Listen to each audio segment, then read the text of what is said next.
there's no damage and no casualty during this whole process. And water cannon is actually one of the mildest means of maritime law enforcement. And also the Chinese Coast Guard does not target it at the Philippine vessel itself. Thus, it's a show of China's self-restraint, and just to warn our Philippine counterpart and trying to stop them from entering into that area. Well, actually, I wanted to remind everybody of the 2002 Declaration on the Conduct of Parties, the DOC.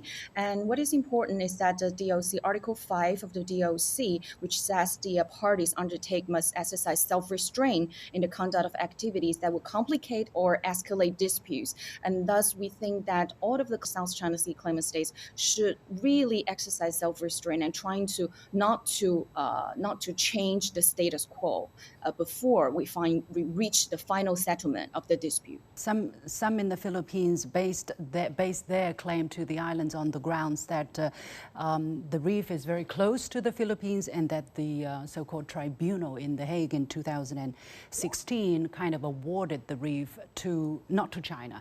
Can you explain China's counter-arguments very quickly, Dr. Yan? We must realize that the UNCLOS does not deal with territorial sovereignty dispute. And also, neither contiguity or proximity is the basis for under international law for acquiring territory. Thus, we didn't recognize the Philippines' claim on the Spratly Islands, the Nansha Qundao. And also, it has been 7 years since the arbitral ruling came out, and we don't see the settlement of the final dispute. Either the maritime cooperation is moving forward. Thus, I think that it's time for us to think about maritime cooperation for the benefit of all.